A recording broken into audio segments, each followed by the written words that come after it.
ថ្ងៃនេះខ្ញុំមាន diagram amplifier 500 W យកមកលើកចែកចាយមកអាយបងប្អូន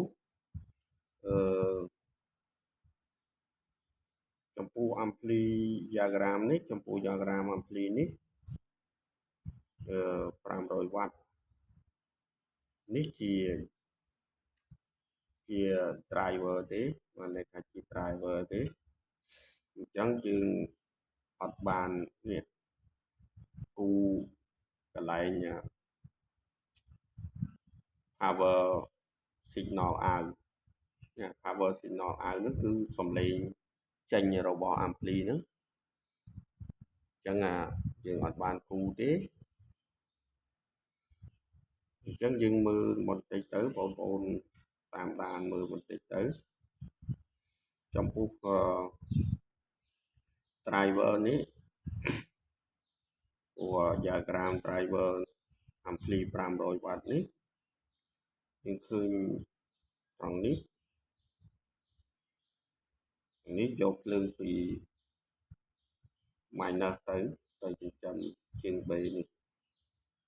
កន្លែងនេះអញ្ចឹងយើងចាប់មើលសរុបទាំងអស់យើងឃើញថា signal ចូលក៏ដូចមុនដែរ signal ចូលតាមជើងបានេះជើងបានេះជើង B ឬក៏ជើង B ហ្នឹងជើង B ឬក៏ជើង B ឬក៏ជើងបាសហ្នឹង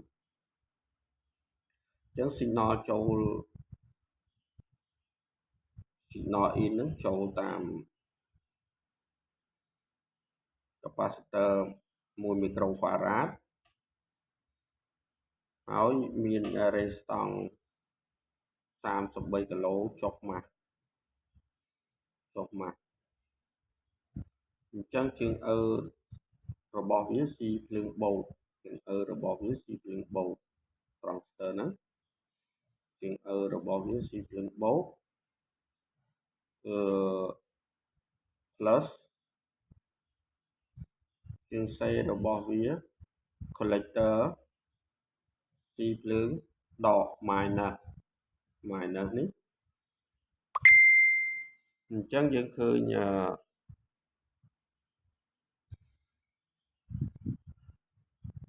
minus នេះដក50 V minus អញ្ចឹងដក50 V ទៅចិញ្ចឹមជើង C ដែលប្រេជាន់ទី1ហ្នឹងយើងឃើញមាន resistance ឆ្លងកាត់ resistance 1 គីឡូទៅចិញ្ចឹមជើង C ហើយចំណែកជើងវាមាន regulator ជើងregulator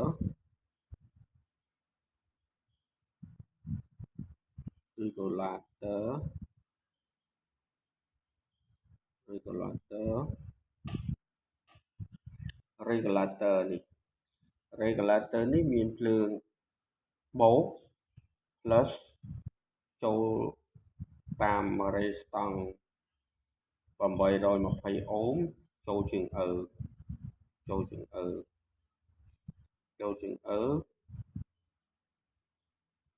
ចេញតាមជើង C regulator ហ្នឹងអញ្ចឹង regulator នេះជើង B របស់វាត្រូវមាន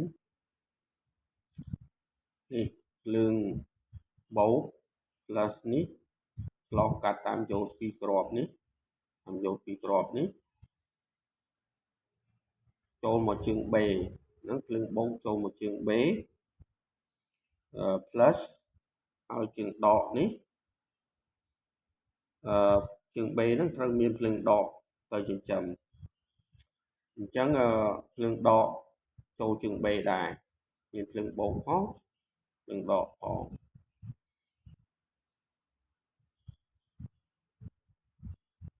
អញ្ចឹងភ្លើងដកនេះ minus នេះ10 គីឡូឆ្លងកាត់តាម resistance 10 គីឡូទៅចិញ្ចឹមជើង B ដែរអញ្ចឹងកន្លែងនេះមានជើង B នេះមានភ្លើងដកផងភ្លើងបូកផងគេហៅថាកន្លែងនេះហៅថាតង់សុងយ៉ាស់មានបូកដកដែរកន្លែងហ្នឹងអញ្ចឹង ដល់តែមានភ្លើងបូកដកនោះទើបជើងនេះបើកឲ្យជើងសេជើងនេះបើកឲ្យជើងសេពេលដែលជើងបើកមកជើងសេនេះមានភ្លើង 0.7 វ៉ុល 0.7 វ៉ុលមកចិញ្ចឹមជើងនេះពីរគ្រាប់នេះមកចិញ្ចឹមជើងពីរគ្រាប់ហ្នឹងអញ្ចឹងរបៀបធ្វើការនៃភ្លើងអញ្ចឹងរបៀបធ្វើការនៃភ្លើងគឺបានចិញ្ចឹមអញ្ចឹង signal ចូលតាមជើង B ចេញមកតាមជើង C នេះចេញមកតាមជើង C មកចូលជើង B នៃប្រេទី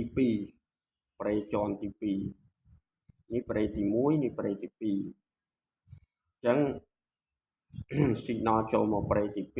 2ប្រេទី2នឹងធ្វើការបានដល់តែមានភ្លើងចិញ្ចឹមជើងរបស់វានេះភ្លើងដកទៅចិញ្ចឹមជើងឆ្លងកាត់រេស្តង់100 អូមនេះទៅចិញ្ចឹមជើងទៅចិញ្ចឹមជើងចិញ្ចឹមជើងអញ្ចឹង signal ចេញតាមជើង collector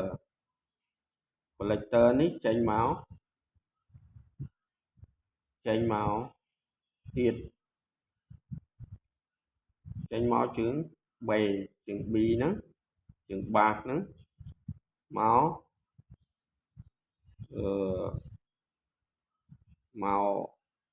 នេះ transistor នេះ transistor ទី42នេះអញ្ចឹង signal ចូលមកជើង B ជើង B ហើយ transistor នេះធ្វើការបានត្រូវមានភ្លើងនេះ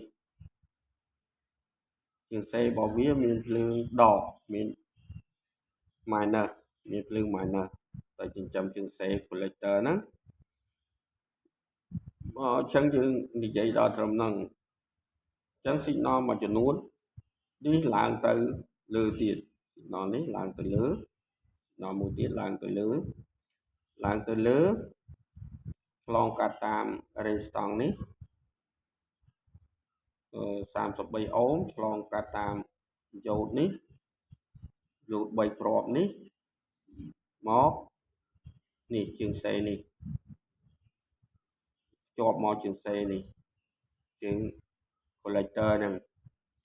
ហើយអញ្ចឹង signal ចូលទៅនេះចូលទៅជើង B ជើង B ហ្នឹងជើង bass ហ្នឹងចូលមកtransistor 41ទី41នេះទី41នេះចូលមកទី41អញ្ចឹងទី41នេះធ្វើការបានតតែមានភ្លើងបូកចិញ្ចឹមជើង C យើងបូកហ្នឹង plus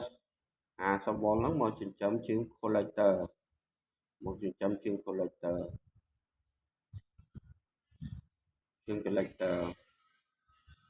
អញ្ចឹងយើងមើល transistor ទី42នេះទី42នេះធ្វើការបានទាល់តែមាននេះភ្លើងដកមកចិញ្ចឹមជើង B និងភ្លើងបូកឆ្លងកាត់យ៉ូតពីរគ្រាប់នេះមកចិញ្ចឹមភ្លើងជើង B ទើប transistor នេះធ្វើការបានទី42នេះអញ្ចឹងទី42នេះជើងរបស់ទី42នេះត្រូវស៊ីភ្លើងបូកឆ្លងកាត់តាមរេស្តង់100 អូមនេះចូលមកជើងរេស្តង់ហ្នឹងមានកម្លាំង1 វ៉ាត់អញ្ចឹងពេលដែលភ្លើងនេះចូលតាមជើងចេញមកតាមជើង C 0 បូក 0.7 វ៉ុលកន្លែងហ្នឹងអញ្ចឹងវាជា regulator នេះបានបូក 0.7 វ៉ុលនេះ អានេះក៏អញ្ចឹងដែរវាជាដក 0.7 វ៉ុលនេះដើម្បីឲ្យជើង B របស់ driver នេះធ្វើការឲ្យជើង B របស់ driver នេះធ្វើការ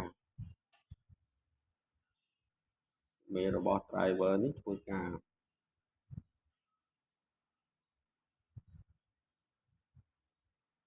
driver ជើង B ធ្វើការអញ្ចឹង signal ចូលតាមជើង B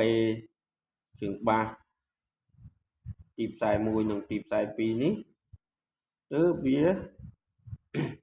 signal ចេញ signal ចេញចូលជើង B របស់ 718 នេះអញ្ចឹង 718 នេះធ្វើការបានទាល់តែមាន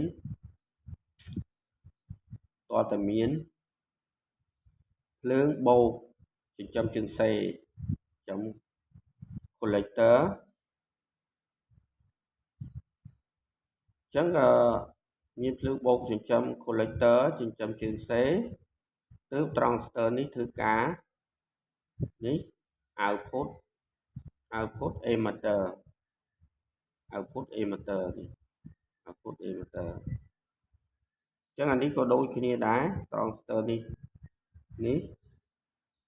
signal ចូលជើង B នេះចូលជើង B នេះចូលជើង bass ហ្នឹងអញ្ចឹង signal transistor នឹងធ្វើការបានជើង C វា C minus ជើង C វា C minus អញ្ចឹងជើង E វា signal output ជើង E នេះ signal output power signal output អញ្ចឹងពេល signal output នេះគាត់មកនេះឆ្លងកាត់ resistance 100 អូមឆ្លងកាត់ resistance 100 អូមនេះមក signal feedback ត្រឡប់មកក្រោយវិញកន្លែងនេះ resistance 120 អូមកន្លែងនេះ resistance 120 អូមមក feedback នេះបានន័យថា signal ត្រឡប់មកក្រោយនេះត្រឡប់មកក្រោយឆ្លងកាត់តាម resistance 56 គីឡូចូលជើង B ចូលជើង B នេះចូលជើង B នេះជើង bass ហ្នឹងរបស់ transistor feedback របស់ transistor feedback នេះបានន័យថាចូលជើង B signal ចូលជើង B នេះក្នុងជើង B នេះត្រូវមាន capacitor 100 microfarad ស៊េរីនឹង resistance 820 អូមចុះម៉ាស់កន្លែងចុះម៉ាស់ហ្នឹងគឺគេថា filter សម្រាប់ច្រោះសញ្ញាលឲ្យស្អាតកុំឲ្យប៉ារ៉ាស៊ីតអ៊ូអែហ្នឹងកុំឲ្យប៉ារ៉ាស៊ីតអ៊ូអែអញ្ចឹងពេលដែល signal ចូលមកវាចេញតាមជើង E ចូលជើង B ចេញតាមជើង E signal ចេញតាមជើង E ចូលតាមជើង E នេះចេញតាមជើង C នេះមកជុំរុញម្ដងទៀតចែកតាមតួនាទីវាដើម្បីយកកម្លាំងរុញទៅមុខទៀតអញ្ចឹង signal ហ្នឹងវាធ្វើការរបៀបនេះ signal ហ្នឹងធ្វើការអញ្ចឹង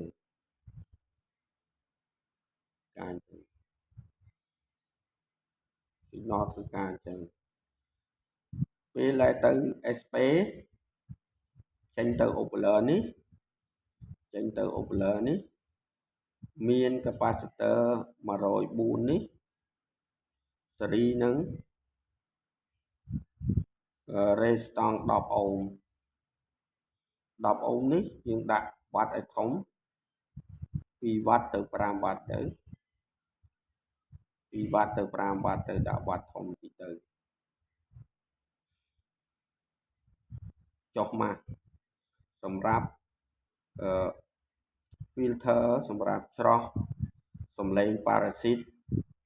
សំឡេងពីក្រៅសំឡេងផ្គររន្ទះអីបងដែលឃើញពេលនៅក្នុងផ្ទះយើងពេលភ្លៀងណាពេលផ្គរឬក៏ផ្នែកបន្ទោព្រឹបអាំពូលភ្លើងរបស់យើងញាក់ព្រឺអាហ្នឹងប្រេកង់របស់នៃទូប្រេកង់របស់រន្ទះហ្នឹងវាចូលតាមប្រព័ន្ធខ្សែភ្លើងហ្នឹងអញ្ចឹងបងដែលសង្កេតមើលពេលដែលមាននៃបន្ទោព្រាកអាំពូលភ្លើងយើងញាក់អាហ្នឹងបើសិនជាខ្សែភ្លើងនឹងយើងបានវាយម៉ាស់ដីណាញ៉ាំម៉ាស់ ground ម៉ាស់ដីហ្នឹងម៉ាស់អឺតម៉ាស់ដីហ្នឹងគេហៅម៉ាស់អឺតហ្នឹងអញ្ចឹងបើសិនតែយើងខ្សែភ្លើងយើងបានវាយម៉ាស់ដីអាភ្លើងដែលព្រាកហ្នឹងអត់មានអំពូលញាក់ហ្នឹងអត់មានញាក់ទេពេលមានផ្គរមានភ្លៀងមានរន្ទះអីចូលវាអត់ទេអញ្ចឹងបានន័យថា signal មកចូលទៅដីអស់វាអត់មានទេអញ្ចឹងសូមជម្រាបបងអញ្ចឹងបានគេ filter ហ្នឹង33គីឡូនេះមានតួនាទី filter ហ្នឹងមានតួនាទី2សម្រាប់ប៉ារ៉ាស៊ីតសំឡេងអ៊ូអែអីហ្នឹងផងហើយអានេះវាសម្រាប់បិទ signal បិទ signal នៅពេលដែលយើងអត់ទាន់ចាក់សំឡេងចូលពេលដែលយើងអត់ទាន់ចាក់សំឡេងចូលពេលនេះអាជើង B នេះអត់ទាន់ធ្វើការទេដោយសារអា resistance 33គីឡូនេះចុះម៉ាស់អញ្ចឹងជើង B នេះអត់ទាន់ធ្វើការទេពេលដែលមាន signal មកបានជើង B នេះចាប់ផ្ដើមធ្វើការមាន signal ចូលអញ្ចឹងអានេះសម្រាប់បិទជើង B នេះអត់ឲ្យធ្វើការមុនដែលពេលយើងចាក់សំឡេងចូលអញ្ចឹងយើងមកមើលដល់នេះពេលដែល signal យើងចាក់អត់ទាន់ចាក់ចូលមានមួយជាន់ទៀតជើង B នេះជើង B នេះពេលនេះមានអា resistance នេះ resistance 1គីឡូនេះវាទៅចិញ្ចឹមជើង C ផងអាភ្លើងដកនេះវាទៅចិញ្ចឹមជើង C ផងវាមកចិញ្ចឹមជើង B នេះផងអញ្ចឹងវាឡើងទៅនេះមកចូលជើង B នេះលើ minus ហ្នឹងទៅចិញ្ចឹមជើង C នេះជើង C នេះ collector នេះអញ្ចឹងនៅពេលដែល transistor នេះជា transistor NPN ពេលដែល NPN អាភ្លើងដកនេះទៅចិញ្ចឹមជើង B អញ្ចឹង transistor នេះអត់ធ្វើការទេ transistor នេះអត់ធ្វើការកើតទេដោយសារភ្លើងដកទៅចិញ្ចឹមជើង B នេះអញ្ចឹងដល់ទៅពេល signal ចូលមកបានចាប់ផ្ដើមធ្វើការពង្រីកពី transistor 1ទៅ transistor 1ហើយចំពោះនេះ capacitor 100 microfarad នេះអានឹងដាក់68ក៏បានដាក់100ក៏បានដាក់68 picofarad ក៏បានដាក់100ក៏បានកន្លែងនេះបងសរសើរនិយាយច្រើនណាស់ដោយសារបើសិនយើងដាក់តូចបានន័យថាកន្លែងហ្នឹងបើយើងដាក់តូចដាក់ capacitor តូចដាក់33ឬក៏ដាក់10អញ្ចឹងកន្លែងហ្នឹង signal ចូលទៅបានន័យថាសំឡេងស្រួយបើទូទៅគេដាក់ច្រើនដាក់100ដើម្បីឲ្យសំឡេង normal សំឡេងធម្មតាសំឡេង normal មាន trip មាន bass អញ្ចឹងទៅអញ្ចឹងគេច្រើនដាក់ capacitor ហ្នឹងនេះ100 picofarad នេះបើដាក់ទូចពេកសំឡេងវាស្រួយដាក់កន្លែងនេះធំពេកទៅជា bass ធំទៅជាសំឡេង bass ធំតែបតខ្លះពេលតែខ្វះអានេះខ្វះ100 picofarad នេះនាំឲ្យកន្លែង SP នេះ មាន volt DC មាន volt DC អញ្ចឹងបើយើងភ្លេចរៀបភ្លេចដាក់អាហ្នឹងយើងភ្លេចវាស់កន្លែងនេះកន្លែង speaker នេះបើយើងភ្លេចវាស់មាន volt DC ដាក់ speaker ទៅដាក់ overler ទៅឆេះទៅមកដោយសារ overler យើងវា signal AC ដល់ signal AC បានយក overler ទៅចាប់បានអញ្ចឹងកន្លែងនេះត្រូវតែ0 volt ត្រូវតែ0 volt កន្លែងនេះកន្លែង speaker នេះកន្លែង SP ហ្នឹងត្រូវតែ0 volt កន្លែងនេះជនណាគេសរសេរថាអត់សរសេរ SPK ទេគេសរសេរ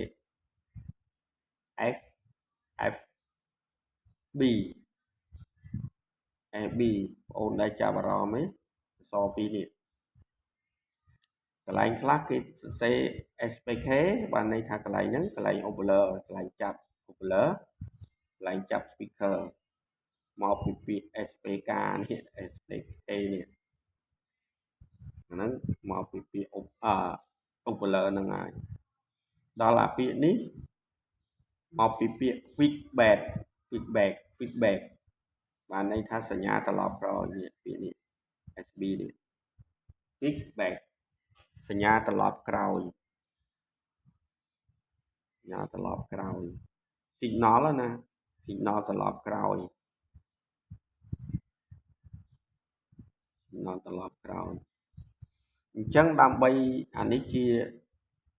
ជាបានន័យថាជា diagram driver អញ្ចឹងដើម្បីឲ្យ ampli នឹងមានកម្លាំង500 W យើងត្រូវរៀប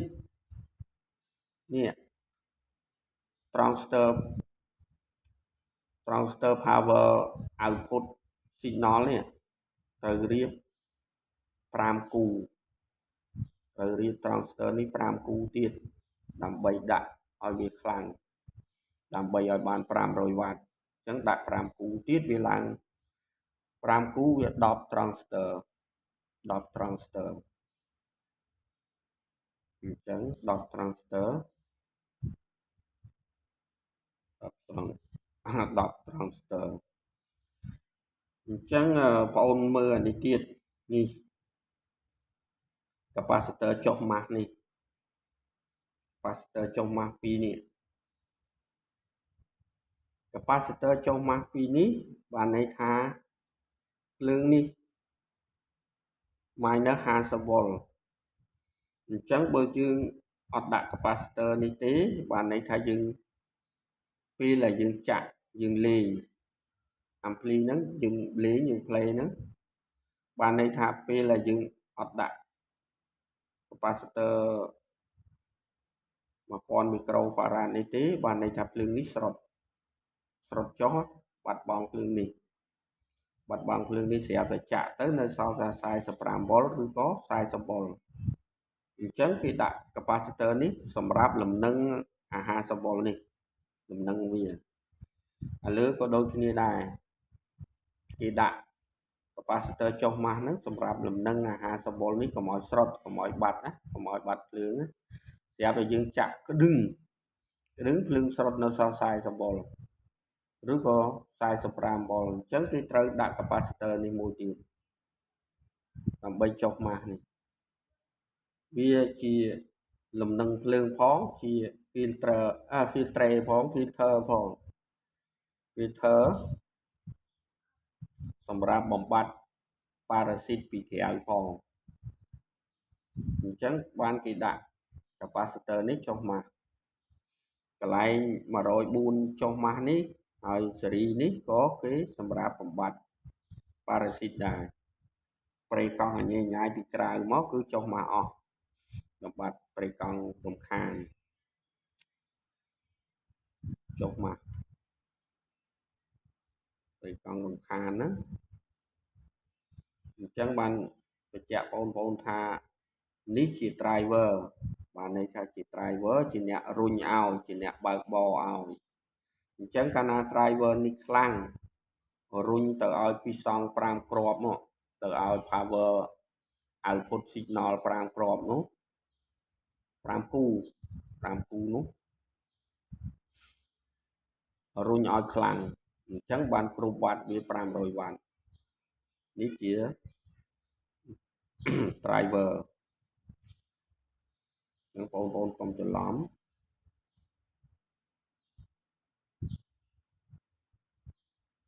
ដូចតែមានតែប៉ុណ្្នឹងទេគ្រាន់ថា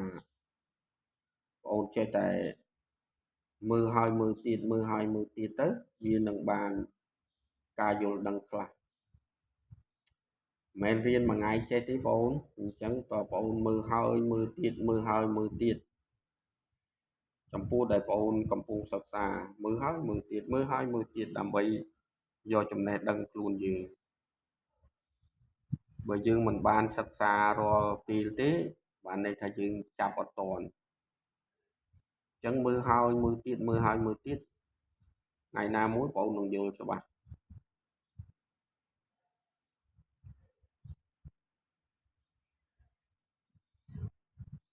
ខ្ញុំសូមបញ្ជាក់បងប្អូនប៉ុណ្ណឹងហើយថ្ងៃនេះមានតែប៉ុណ្្នឹងទេដោយសារថ្ងៃនេះជាថ្ងៃសៅរ៍នេះជាថ្ងៃសៅរ៍ថ្ងៃសម្រាកហ្នឹងគឺយើងចាប់ផ្ដើមធ្វើវាទៅដើម្បីយកមកចែកចម្លែកបងប្អូនដែលកំពុងសិក្សាឲ្យបានជឿខ្លះជាទុនរបស់បងប្អូនខ្លះការរៀនដល់គ្រូច្រើនបានបងប្អូនចេះបានន័យថាដឹងពីបងខ្លះចឹងទៅដឹងពីគ្រូដទៃខ្លះចឹងទៅយកដឹងពីអ្នកដទៃខ្លះចឹងទៅយកទៅគូផ្សំគ្នាទៅដើម្បីចំណេះដឹងរបស់បងប្អូនបាទមានតែប៉ុណ្្នឹងទេសូមអរគុណសូមជម្រាបលា